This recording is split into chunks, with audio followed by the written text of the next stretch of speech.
she died on this island. November 11th, 1938. The woman history would call Typhoid Mary. No trial, no conviction, no sentence with a release date, just a health order and a river on every side. Her name was Mary Mallon. And the thing that imprisoned her here, she never felt it, not once. Not a fever, not a headache, not a single symptom in her entire life. But at least 51 people around her got sick. 3 of them died. And the science that explains exactly how she did it, without knowing, without feeling anything, didn't exist until 2010, 72 years after she was already dead. This is that story. August 1906, Oyster Bay, Long Island. A banker named Charles Henry Warren rented a summer house for his family. 11 people in the household, staff, guests, family. 3 weeks later, 6 of them were flat on their backs. High fever, severe abdominal pain, rose-colored spots spreading across the chest. Typhoid.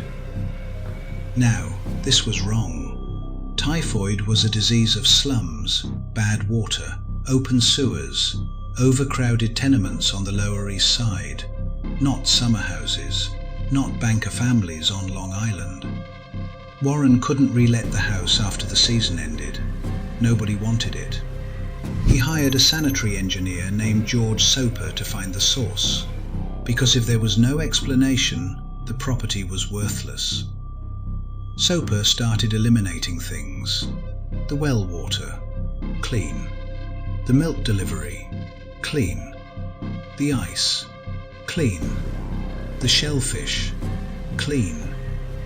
He ran out of conventional explanations, so he started reading the German bacteriology literature from Robert Koch's Berlin laboratory. And he found something, a concept, barely known outside academic circles in 1906, called a Dauerausscheider. A chronic shedder, a person who carries a lethal pathogen inside their body, permanently, without symptoms, without knowing, just quietly infecting everyone around them. Soper went back through domestic employment agency records. One household, typhoid. Another household, typhoid. A third, a fourth, a fifth. Same cook every single time. Her name was Mary Mallon, and what Soper found when he looked at her employment history over the previous decade was worse than he expected. Dark Harbour, Maine, 1902. 7 people sick in one family. Sands Point, Long Island, 1904. 4 servants. Tuxedo Park, New York, 1906. 1 laundress. Oyster Bay, 1906. 6 of 11. Park Avenue, Manhattan, 1907. The banker's daughter, dead. February 23rd. 7 households, 7 outbreaks, 1 cook moving between them. Soper tracked her to a brownstone on Park Avenue, where she had just started a new position. He walked into the kitchen in March 1907. He told her he suspected she was making people sick, that he needed samples, urine, blood, stool. She picked up a carving fork. Soper wrote about it 32 years later, his exact words. "I felt rather lucky to escape." But here's what nobody had told Mary Mallon yet. Here's the thing she genuinely did not know. She wasn't doing anything wrong. Not intentionally, not knowingly. She felt perfectly healthy. She had always felt perfectly healthy. And yet something was living inside her that was killing people. The health department sent Dr. Sarah Josephine Baker the next morning, 5 police officers. They searched the house for 3 hours. They found her in an outdoor ash bin behind a neighbouring building. February cold, a kitchen fork still in her hand. Baker wrote later, "It was like being in a cage with an angry lion." They took her by boat to North Brother Island, to Riverside Hospital, a quarantine facility in the East River, accessible only by water. They tested her. 120 of 163 samples. Positive.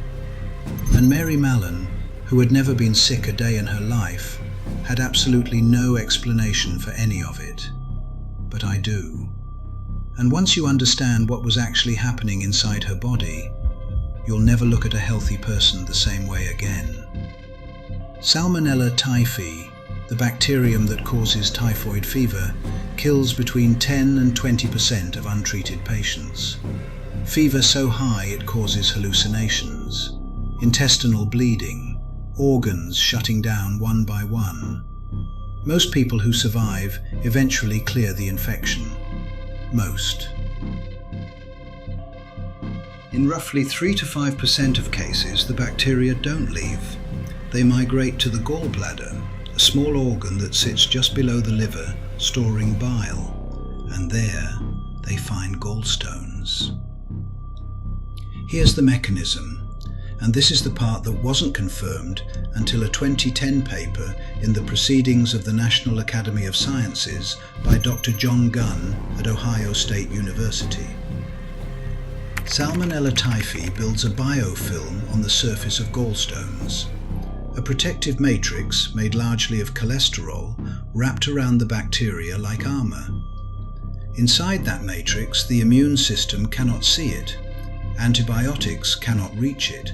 It just sits there and sheds continuously into the bile, into the small intestine, into the feces, onto every surface touched with unwashed hands, every uncooked dish, every cold dessert, every plate of sliced fruit served directly from bare hands.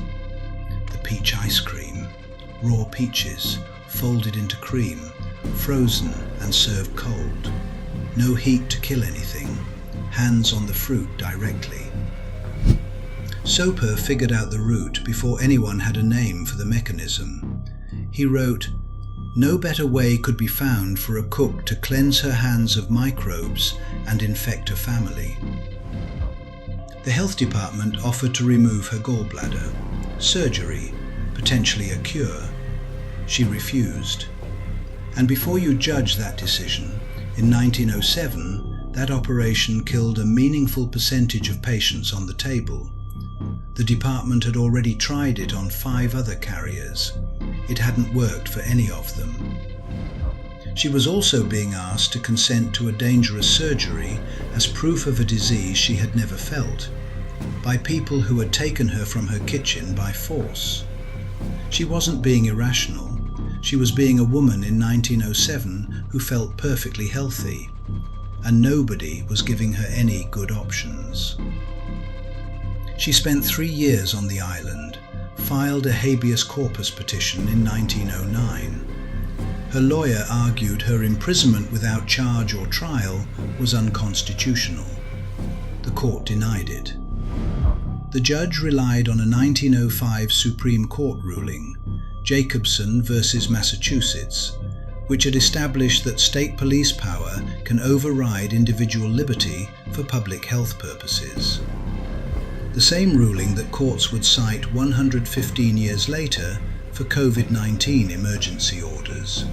No crime required, no trial necessary. A health order was sufficient. In February 1910, a new health commissioner, Ernst Gruning, released her. 3 conditions: never work as a cook, report her address monthly, submit to testing. She agreed. The city arranged laundry work for her. It paid significantly less. She was 41 years old, 1 marketable skill, no savings, no family support, no explanation of how she was supposed to build a new life. Here's what happened next, and I want you to think about this carefully before deciding how you feel about it. By 1911, just 1 year after her release, Mary Mallon was cooking again, under the name Mary Brown. You can call that selfish. You can call that reckless. People did. You can also call it a woman with no options, choosing survival over a promise the city had given her no real help keeping. Either way, what happened next made the first chapter look mild. January 1915, Sloan Maternity Hospital, Manhattan. A typhoid outbreak in a maternity ward. 25 cases, 2 deaths. The cook had been there for 3 months. Investigators matched the handwriting on her employment forms to Mary Mallon's known documents. She had been working as Mary Brown. She was rearrested on March 27, 1915, taken back to North Brother Island, back to Riverside Hospital. This time there was no release, no new commissioner, no newspaper campaign, no legal options left. She lived on that island for another 23 years. A stroke on Christmas Day 1932 left her partially paralyzed. She spent her final 6 years in a hospital ward, surrounded by the same water on every side. She died on November 11, 1938. 9 people attended her funeral. Now, before I tell you the number that changes everything about this story, I need you to stay with me, because this is the part that history textbooks almost always skip. And once you hear it, the whole case looks completely different.